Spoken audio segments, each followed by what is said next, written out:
I have sacrificed no principle to gain a political advantage. Gandhi, from the mind of Mahatma Gandhi.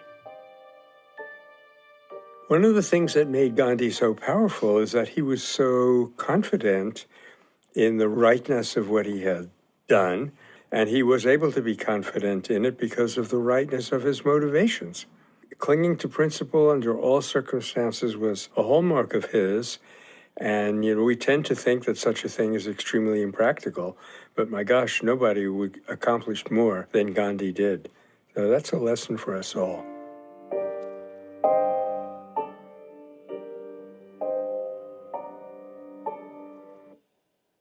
Our willingness to put faith and to have trust within the methods that we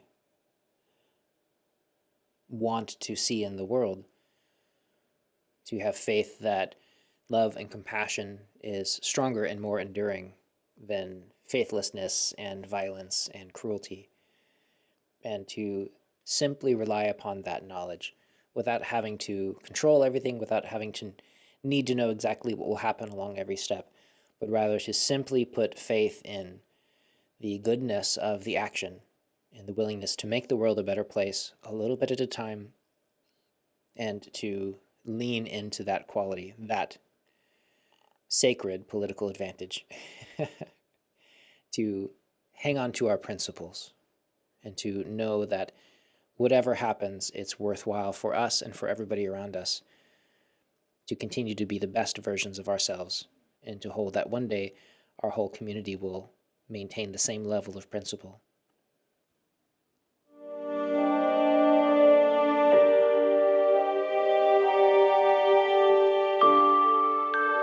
Just as one must learn the art of killing in the training for violence, so one must learn the art of dying in the training for nonviolence. Gandhi, September 9th, 1940. The main point here is that we need to train ourselves to be nonviolent. But there's another important point here, and that is it doesn't mean that we will die. It means that when push comes to shove, for something that's truly, truly important, we gain a lot of power by being willing to die. And 99 times out of 100, that willingness does its work without the nonviolent person actually having to sacrifice his or her life.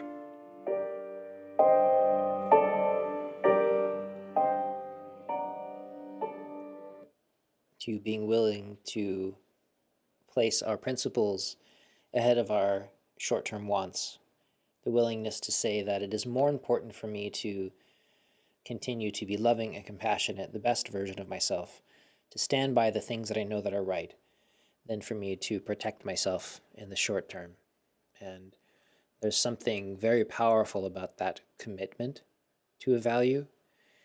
It certainly changes everything about you at the deepest levels, all those little places that we were holding on inside, hoping for something different, but rather we set that aside and we're willing to instead just move toward what's right, move toward making the world safer for everybody, better for everybody, and the great power within that satyagraha quality shows forth, and hopefully the people that are being compassionate are able to be kept safe.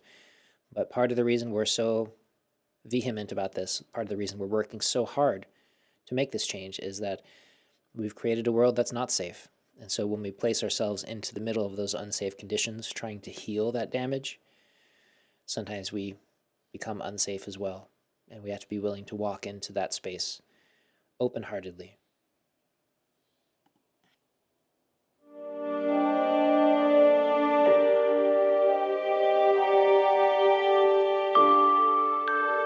My philosophy, if I can be said to have any, excludes the possibility of harm to one's cause by outside agencies. Gandhi, July 25th, 1936. This is a little bit hard to understand because it does seem that other people and agencies can harm us. I think what he's getting at is if you don't accept harm, if you don't respond to it with bitterness, frustration, anger, no matter what people do or say to you, it doesn't really harm you internally. I think that's what he's getting at here.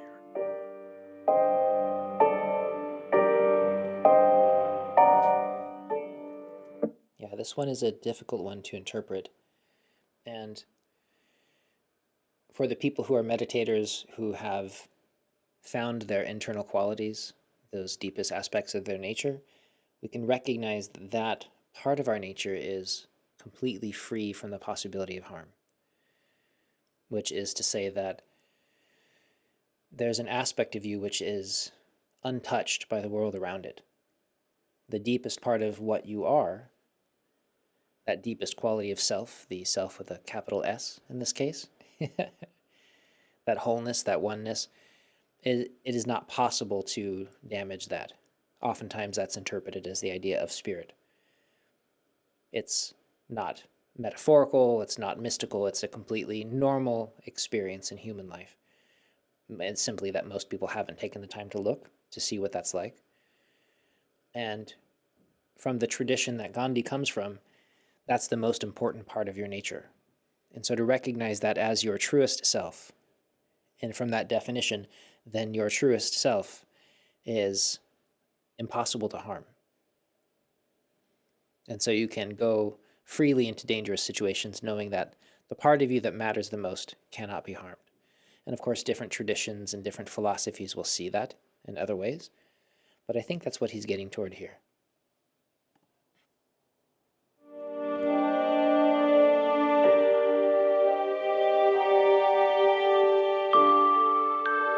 I would use the most deadly weapons if I believed that they would destroy it. I refrain only because the use of such weapons would only perpetuate the system, though it may destroy its present administrators. Gandhi, Young India, March 17, 1927. The system that he's referring to, of course, is the British Raj, and he is making rather a bold and unexpected statement, but I think very telling and very helpful one, that he is not simply refraining from violence because it seems wrong to him in some abstract moral sense, though it does that also. But the main reason is that the stuff doesn't work. And we see this being played out politically and internationally all the time, but we don't recognize what we're seeing. Hence the extreme value of these insights of Gandhi's.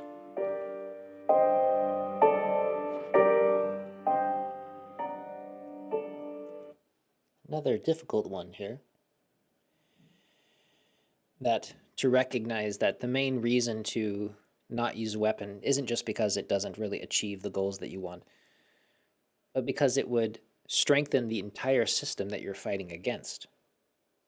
You may weaken or destroy the specific people that you are arguing with or fighting against, but now the entire system of, for instance, warfare, the arms dealers in the world.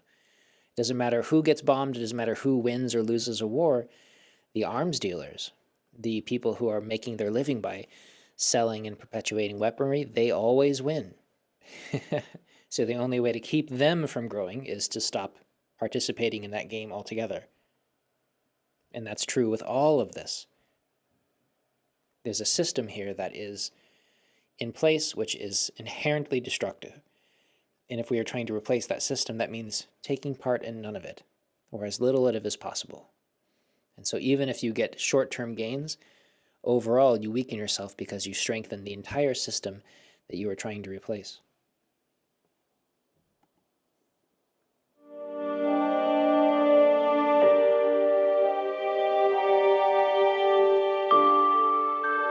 A man of faith will remain steadfast to truth, even though the whole world might appear to be enveloped in falsehood. Gandhi, September 22nd, 1946.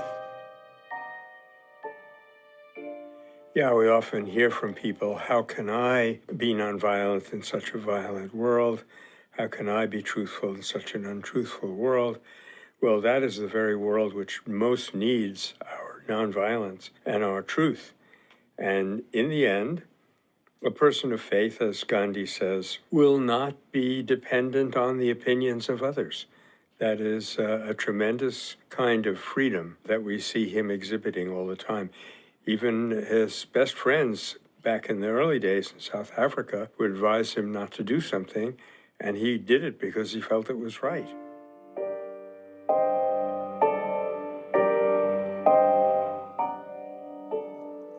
It's such a funny argument, because if you were to imagine, for instance, that you were in a time with Typhoid Mary, there was a time when there was a person who was working at a fountain, at a well, a source of water for a community that had been infected with typhoid.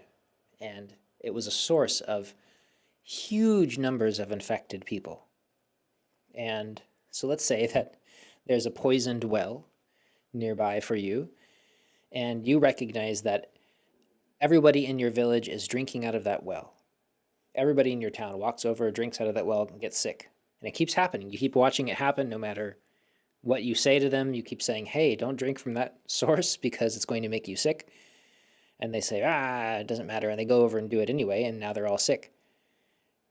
Is that an argument now for you to also go drink from that source of water? Or is it an argument for you to go drink from other sources of water to show other people, hey, look, there's better ways. I can drink water and not get sick. Why is that? And maybe you show them a better way to live.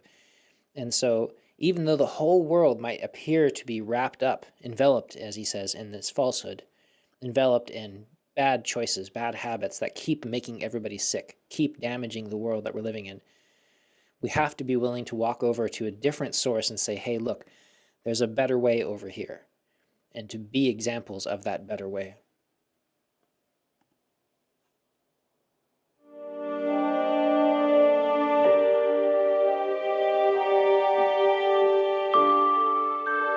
These difficulties were only passing, for the strict observance of the vow produced an inward relish distinctly more healthy, delicate, and permanent. Gandhi, his autobiography, The Story of My Experiments with Truth. In order to become what he became and have the power that he was able to generate, Gandhi had to impose certain kinds of what we might think of as asceticism on himself. And so he's giving us a very important secret about that practice, namely that, to quote the Bhagavad Gita, it may seem like poison at first, but it turns to nectar in the end. We have compulsive attachments, and it feels very awkward and wrong to stop having them, but then suddenly a great deal of freedom and new energy can flood into us. That's what he's describing here. The strictness, incidentally, is often necessary because once we start making compromises with a commitment that we've made, not necessarily a vow, but for him, if you made a vow, it was sacred, and you don't play with it, you don't look for ways around it. I think in this case, it was a vow to be vegetarian, which he made to his mother before he left for England, and the question came up of whether he should eat eggs. But his mother felt that eggs were non-vegetarian. And so, after the bit of struggle that he describes here, he refrained.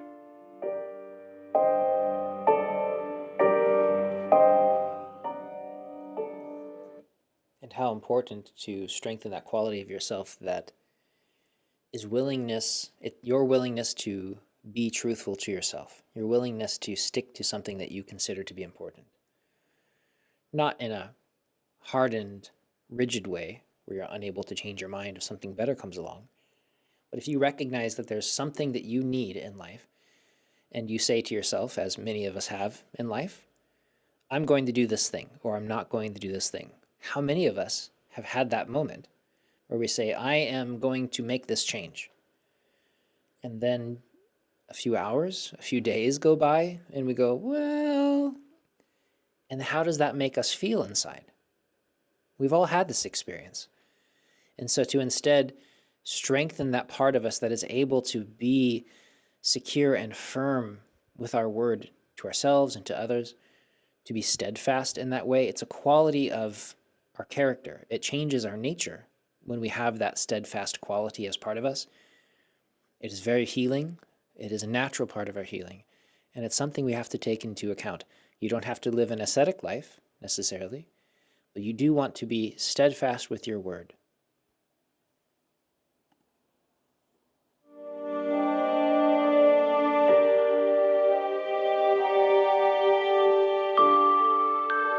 All obstacles in our path will vanish if only we observe the golden rule that we must not be impatient with those whom we consider to be in error, but we must be prepared, if need be, to suffer in our own person. That's from Gandhiji's Dialogue with Christianity. We run into a lot of people who are attracted to the idea of nonviolence, which he so vividly describes here, but who are not really convinced of its efficacy. And that's the point that he's stressing here, that it not only is the, quote, right thing to do, but in the long run, it will always be the most effective thing to do, and actually will be the healthiest thing to do for the practitioner. The flip side of that, of course, is the enormous amount of moral injury that we're seeing in people who have violated the law of nonviolence, even if they thought for legal and legitimate reasons.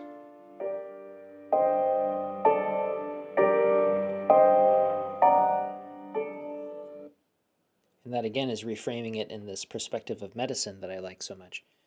That we say, oh, well, is it effective to be nonviolent? In this same way that we were using the example of the poisoned well. Is it effective to not drink from the well? Does it make the world a healthier place if I don't drink from the well? Well, and clearly that's true, because you are not poisoned. Therefore, the world is more healthy and less infected. Even if you don't convince the rest of your village to not drink from that well, in the very least, there's one person in that village acting as a representative of non-poisonness. And so it's the same as true when we are working with people who we think are wrong.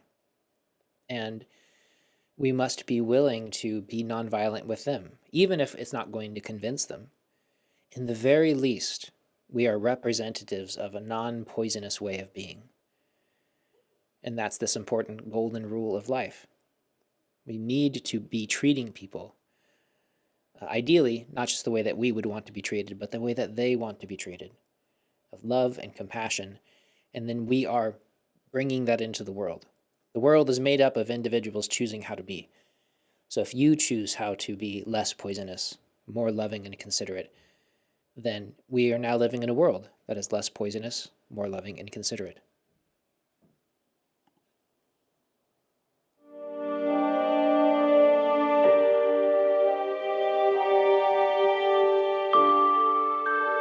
Suspicion is the brood of violence. Nonviolence cannot but trust. Gandhi, Young India, May 20th, 1925. Of course, there are reasonable limits here that one has to apply, and to let someone get away with something is not helpful to that person. But it was absolutely incredible how Gandhi was able to trust General Smuts in South Africa, even though Smuts had played him false, I think twice. Because in the end, General Smuts actually became his friend and had a great deal of respect for him.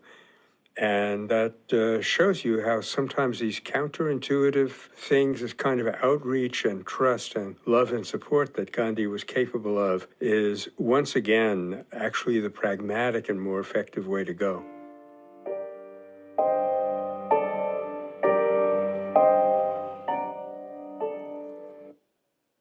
And how kind of him to continually give him the benefit of the doubt. And it reminds me of a famous saying that the world is not as it seems. We do not see the world as it is. We see the world as we are. And so when we are people who tend to be untrustworthy, we tend to be trying to wiggle in and out of things, trying to take from others, then we tend to assume that the rest of the world is like that. And when you are somebody who is more honest, more forgiving, it seems obvious that you'd want to offer and extend people trust, then you sort of expect that in the world. And it's amazing how the world responds to those intentions. And as Michael says here, you want to be careful, of course, in the real world with your choices. But recognizing that the way that we are approaching the world shapes the world is a really important aspect of this. And by quelling that quality of violence, this deep suspicion, this need for control, this need to force things to be a certain way, when that starts to wane and dissolve inside you, then the tendency for that to be showing up in your life also tends to disappear. And I think that this idea that trust is a big part of nonviolence is very important. Trust in the essential goodness of humanity, that even people who have played you false before, that have been untrustworthy before, they still have that essential seed inside them of something worth trusting. It's simply whether or not that comes forth in the healing of the person that you're working with. And it's amazing that Gandhi managed to heal even this General Smuts character, who was clearly somebody not to be trusted, but he healed him enough that he became more trustworthy later in life, that he took Gandhi in a way as his teacher.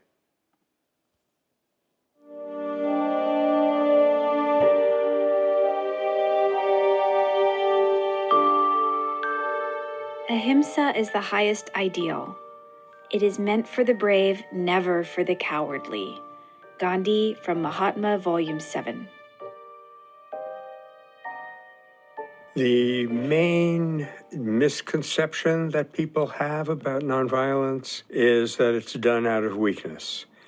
Gandhi wasted no opportunity at any time to contradict that and point out that, on the contrary, it is the, quote, the weapon of the brave.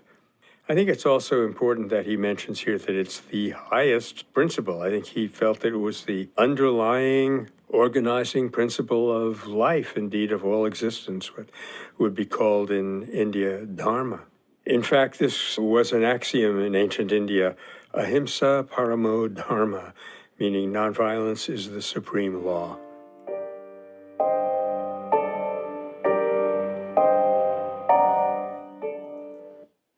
Ahimsa paramo dharma. Nonviolence is the supreme law. What an important maxim to walk around with. And I agree that, again, as I've mentioned before, that we often picture heroes as these great warriors on the battlefield, and especially as a young cis male in my culture, I grew up being told that those were the bravest people who carried guns and went out and shot people. And yet, not to bring those people down who spent their lives doing their best, perhaps we can also hold up as a higher ideal the people who are willing to walk into those spaces with the bullets flying or words flying, perhaps, and to keep an open, calm heart and to try to heal the situation, to try to bring people together, to bring out the best in everybody around them. That certainly is not an act of a coward. And in fact, I think of it as something very worth celebrating as incredible courageousness.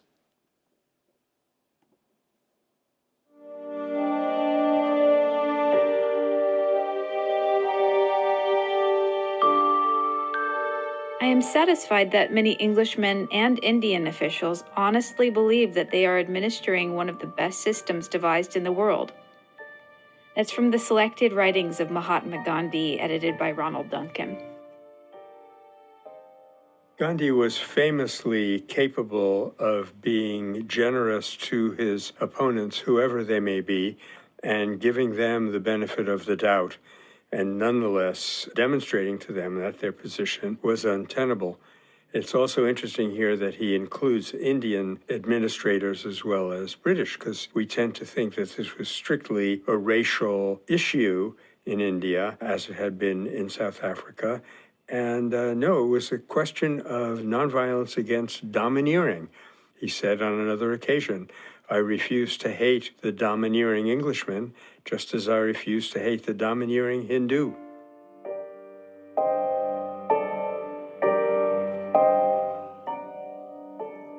I love his willingness to extend that compassion even to who might otherwise be his greatest enemies.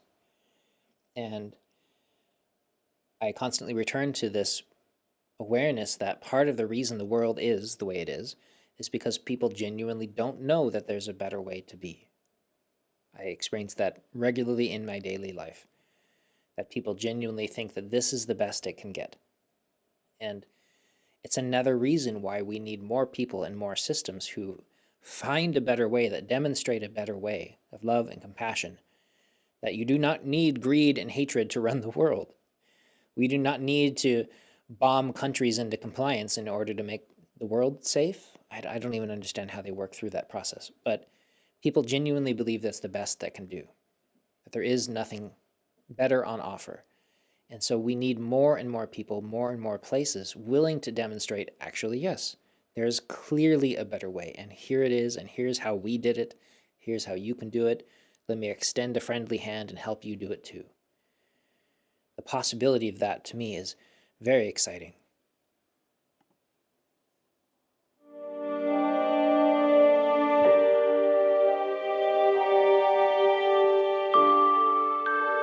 Those who believe in the justice of their cause need to possess boundless patience. Gandhi, Young India, April 28, 1929. I might mention again that two of the words in Arabic that are translated nonviolence literally mean patience. And that's not hard to see the connection. If someone is unkind to you, your first impulse is immediately to lash out. To give yourself the freedom of choosing the appropriate response, patience is absolutely necessary. And of course, as we know from psychology, it is enormously helpful to develop patience. If you develop it in a nonviolent struggle, you can use it everywhere.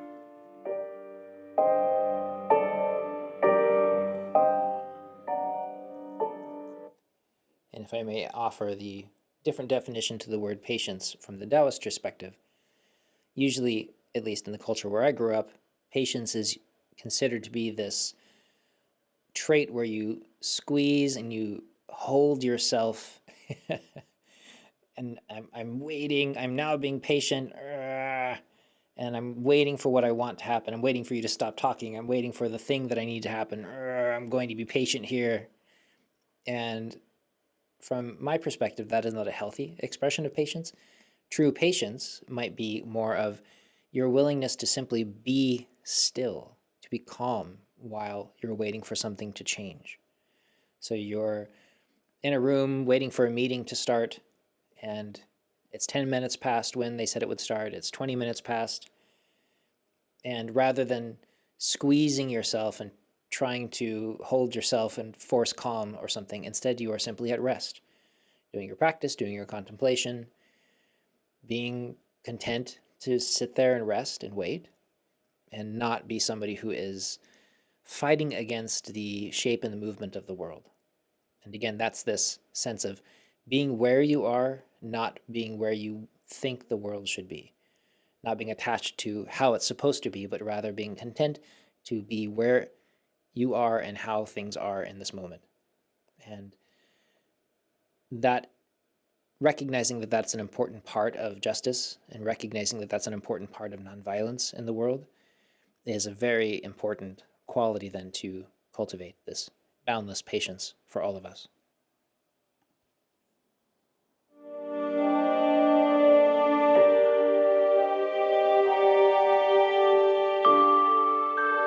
The movement has been conceived so as to minimize the evil wrought by the craze for amassing large fortunes through the use of dead tools in order to avoid having to deal with very sensitive human tools.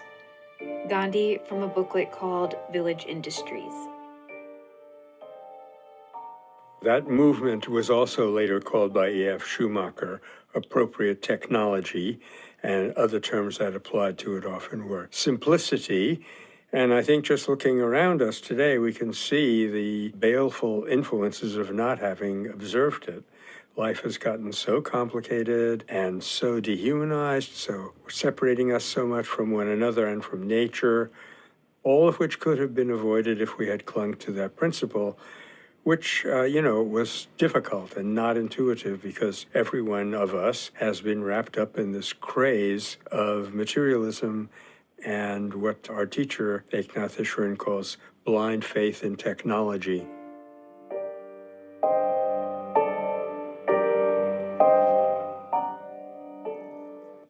It is interesting how people become fascinated by these crazes, the craze of wealth, the craze of having stuff, the craze of having a title, or whatever it is that we are told in whichever century and culture that we live in. You need this thing in order to be happy. Just do this and you'll be happy. And I cannot tell you how often in my life, in my clinic, and with the people that I work with, how I've worked with people who have it all. They did all of the things right. They have all of the degrees, they have the spouse that they were supposed to have, the kids, the house, the tons of money, the car they were supposed to get, whatever it was they were supposed to have, the prestige in their religion. I've had the chance to work with several of these people. And universally, the experience that they express is, this did not do what they said it was supposed to do. This did not make me feel happy. I do not feel content inside. This didn't give me what I wanted. And they're shocked because they were told their entire life, this is what you need. And so we have to have compassion for these people that they're simply doing what they've been told. They're following the path that was laid out for them. They're really good at it. They succeeded beyond all expectations. They are the ones that we're supposed to look up to and say, look, see how well this worked? And yet, when you get to know them, you find out that they are not very often happy and content. And it's difficult, it's sad, because very often, of course, their job or their stature in the world, in that position, they need to tell people how healthy and happy they are. Otherwise, they lose that status in that position. And then, if you're as lucky as I am, you get them in a back room in a clinic someplace where they tell you how they feel. And you are shocked.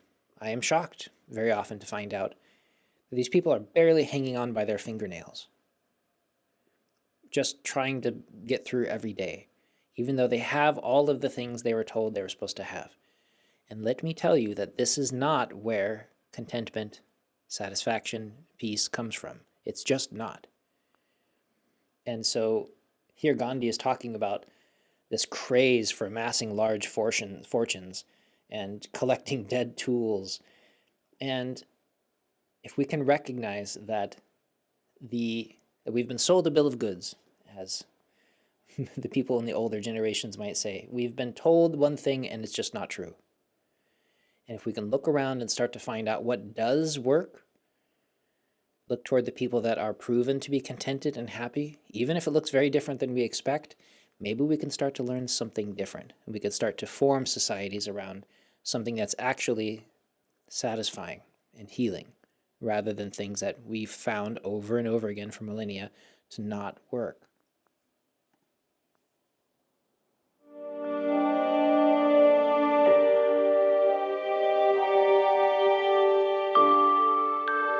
The law of love could best be understood and learned through little children. Gandhi from the mind of Mahatma Gandhi.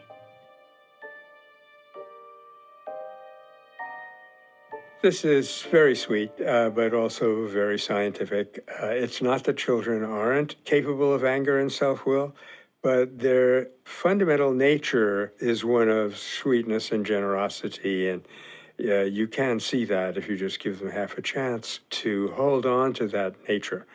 I'm, of course, thinking of the very young child in my own life as I say this, but it applies everywhere.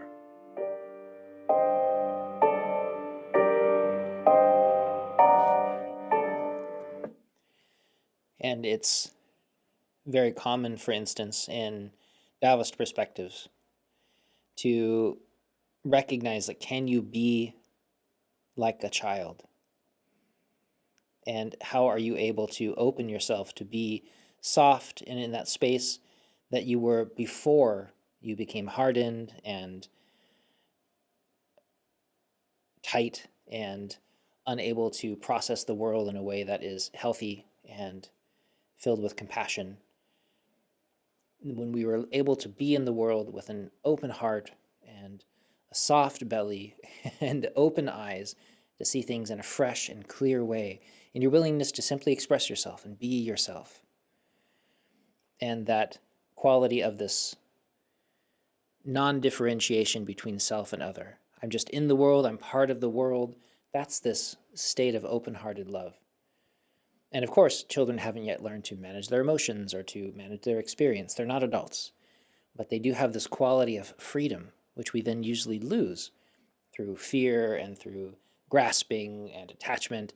And if we can simply soften, this quality of, are we able to be like a child?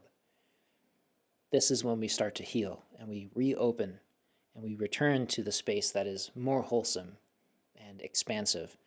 And now we take the qualities of our adult training, of this discernment and the development of our personhood, with the same soft open-heartedness of a child, and something very special starts to happen.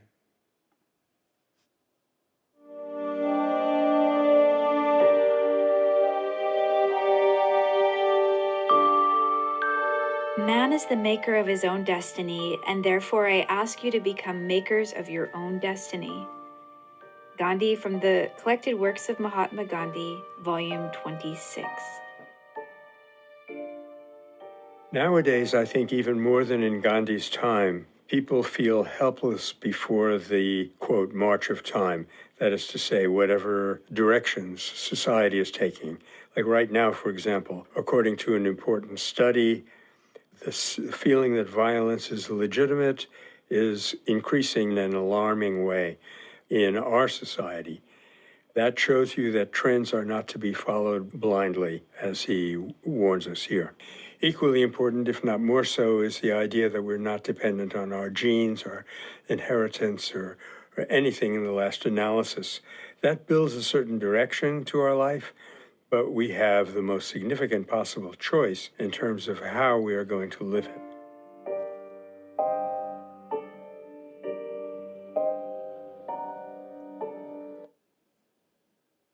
And again, returning to this metaphor of the poisoned well. And so many of us just do what we do because it's what the people before us did. We do it because we've always done it, and that's what we were told to do. And so our destinies have been laid out for us. And this wonderful Taoist phrase of, my destiny is not in the heavens, it is within me. And that's the same idea, that just because we look around and we see people getting sick and we recognize, maybe it really is that poison well, we don't have to keep drinking from it. We can choose our own destiny. We can make our own path and choose something different, something better, even if it is very different than what our families and our cultures tell us. And hopefully with time, more and more people will be willing to drink from the pure water, and more people will recognize maybe that well is poisoned. We should stop drinking from it. We should stop causing all this pain and suffering for no reason. And we can move forward as a people. In the meantime, at the moment, it's far more common to drink the poison and to spread it around and think that it's somehow the only way. So we have to be willing to forge our own path here and to make our own destiny.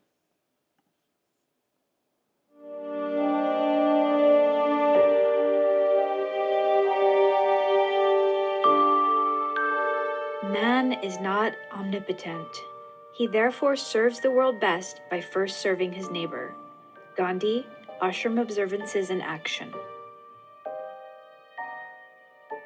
This was Gandhi's very important principle of Swadeshi, that we often get agitated, alarmed by a problem that's remote from us, try to do something about it, which often enough doesn't work, and then so we give up on the whole principle. But he's saying that the problem is to start with the closest issues that you can find. And he also gives the assurance elsewhere that if we do that, that circle will expand. If I try to do something to help my neighborhood here in Petaluma, I won't be restricted to that neighborhood for the rest of my career. What I do here, if it's done well, including in my mental attitude towards my own actions and what I'm doing and who I am, then that is bound to radiate out in different directions, many of which unpredictable.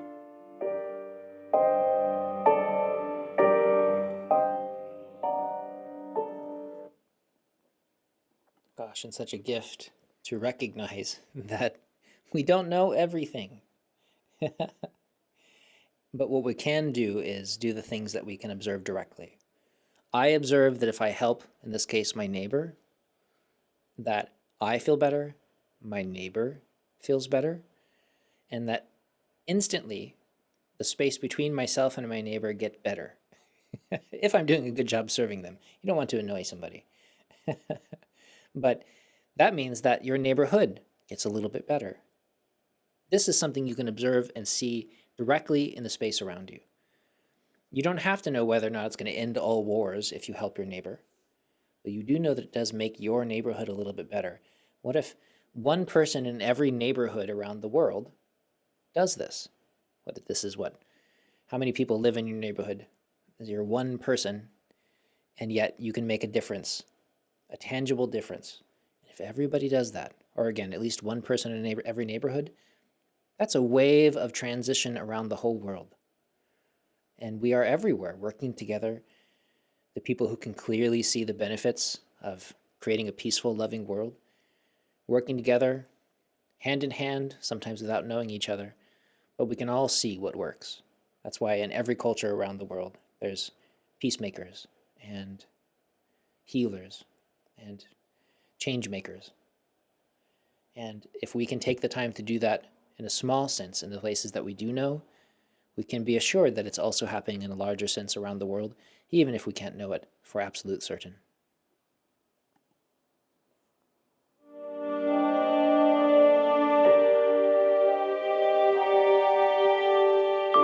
Love is not love which asks for a return. Gandhi from the Collected Works of Mahatma Gandhi, Volume 14. Was that Gandhi or Shakespeare?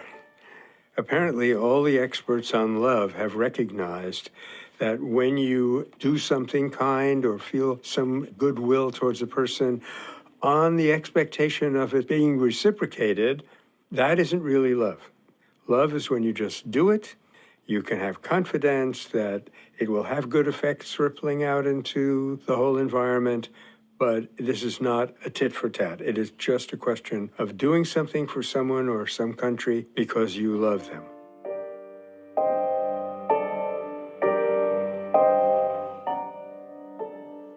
And to shape your world around that kind of love, the love that is patient and kind and willing to give. Yeah, this is a question. Is this from Shakespeare? Is this from the Bible?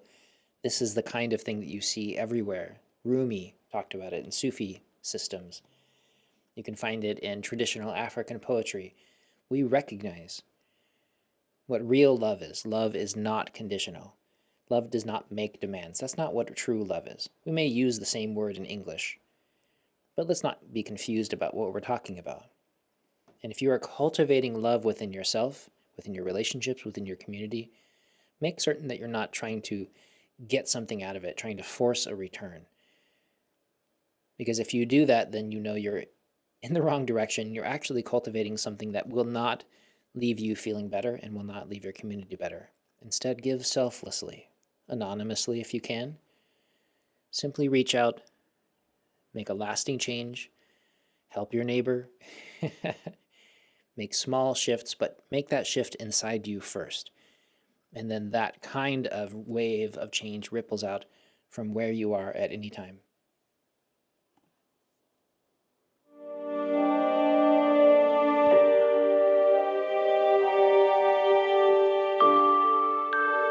It is not that I am incapable of anger, for instance, but I succeed almost on all occasions to keep my feelings under control. Gandhi, Young India, October 1st, 1931. I've nominated this as probably one of the most important realizations and activities that we can ascribe to Gandhi, partly because something that accrues from this, which he doesn't say here, is that this ability to control one's anger gives one a tremendous lot of power. That anger itself is converted into creative energy when we know how to do that really essential thing in our own consciousness. If you look at his experience during the Zulu rebellion, for example, you can no longer entertain that Gandhi had these ideas because he lived in a mild world that didn't have violence. he was subjected himself to humiliation and suppression of various kinds. So what he's saying here is in the teeth of the greatest provocation. I think that's an important point for us to realize.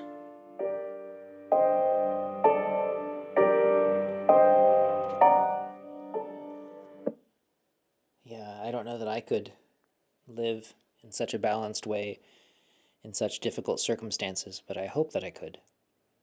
And to recognize that possibility within yourself, because again, if he can do it, any of us can do it with practice and training and the opportunities. May we all learn from Gandhiji, teacher Gandhi, and may we all learn to express ourselves in more wholesome ways and to not express the worst impulses just because they're there.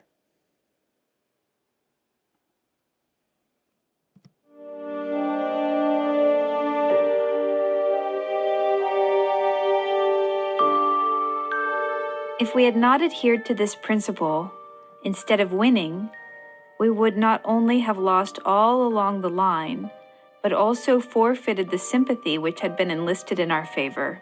Gandhi from Satyagraha in South Africa. So the sympathy of what we now call the reference public was critically important in South Africa because, after all, Gandhiji was not, quote, white, unquote, and so to rally the sympathy of the white European settlers in South Africa was critically important.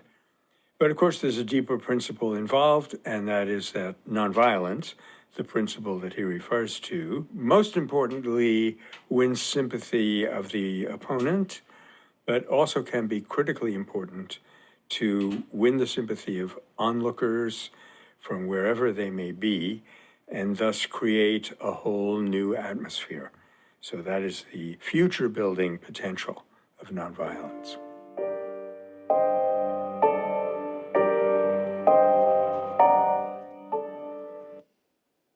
And again, this leaning into the qualities of the future. Because here, Gandhi was reflecting on moments when his movement could have gained a win by compromising principles.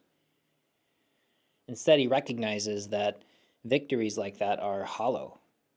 They erode your integrity, they alienate your supporters, and ultimately they weaken your cause.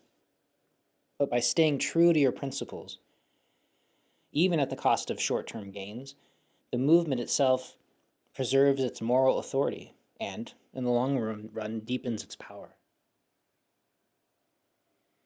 And I feel like there's this important quality here of the difference between short-term gain versus long-term integrity.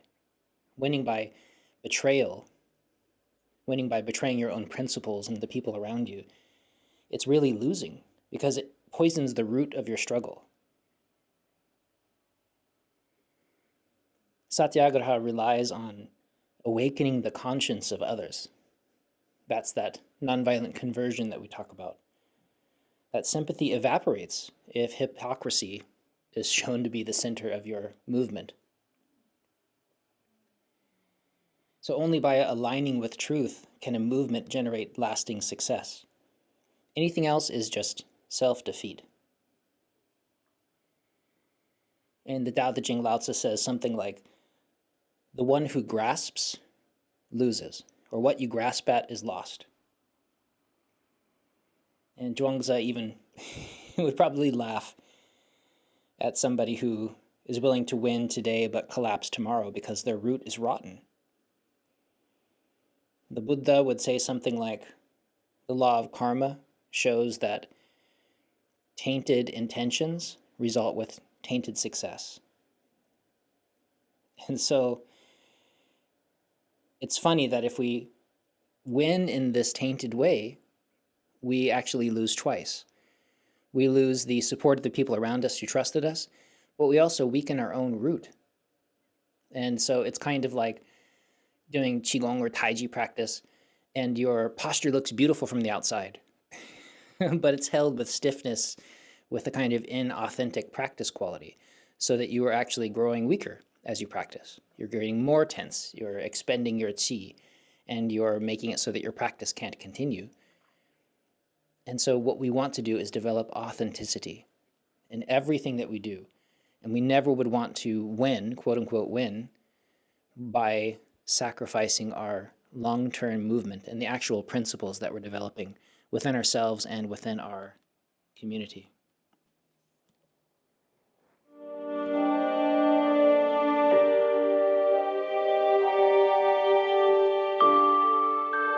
The only thing that separates us from the brute, with which we have so much in common, is the ability to distinguish between right and wrong. It's Gandhi from Mahatma, Volume 4. I guess I would make bold to add not only the ability to distinguish, but the ability to choose.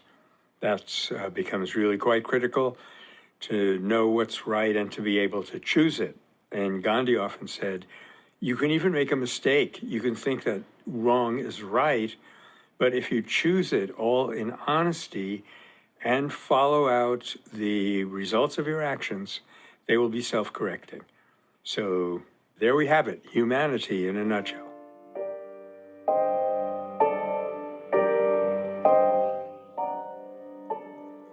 Michael is so funny. Humanity in a nutshell.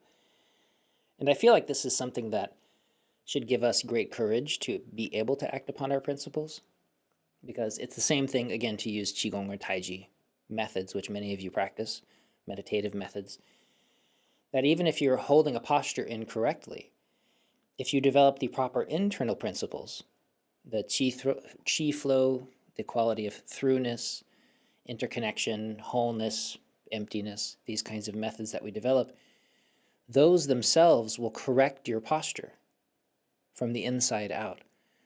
And it's the same thing with our moral posture and the shape that we are in the world. Even if we choose something because we're trying to do the right thing, but it turns out to be the wrong thing, we made a choice, we had to pick something, the technique we picked was wrong, as long as our intentions are good. Again, like the Buddha said, through the law of karma, it's those intentions that matter the most. That's what helped to create the fruit and flower of the movement.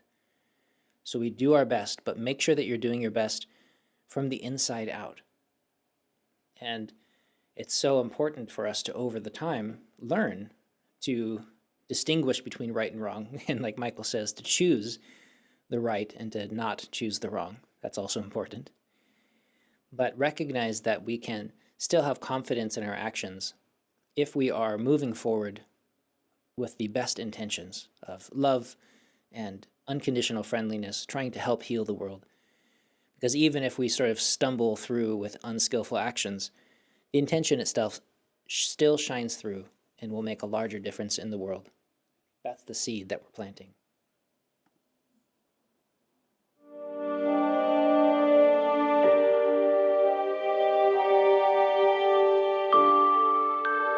I must say that, beyond occasionally exposing me to laughter, my constitutional shyness has been no disadvantage whatever.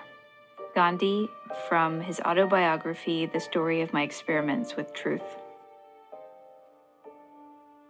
This is such a refreshing contrast to the grandiloquent and self-promoting and aggressive mentality of modern entertainers and or politicians, or unfortunately pretty much the same thing.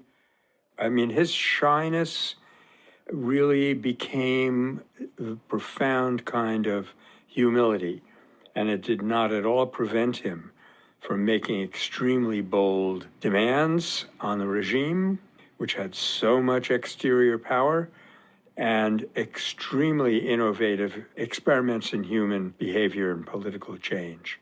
So that's why he says, and we have to agree, it didn't cost him anything. This is an example of something that is considered a disadvantage, and whether maybe it probably is one on some level, it can be turned to advantage. So that's a very hopeful kind of attitude or approach to our disadvantages. We don't have to deny them, we don't have to cover them up, but we have the capacity to transform them, which is what we were referring to in the previous comment.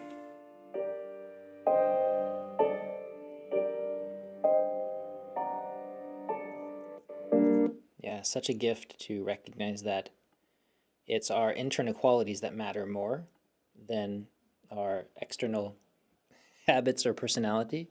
Speaking as somebody who I grew up shy, but that was transformed through my practice. Shyness being kind of a nervousness around people, which I don't have anymore, and I've come to love people tremendously. But I'm still personally quite an introvert. Again, I'm trying to speak from my own personal experience through each of these.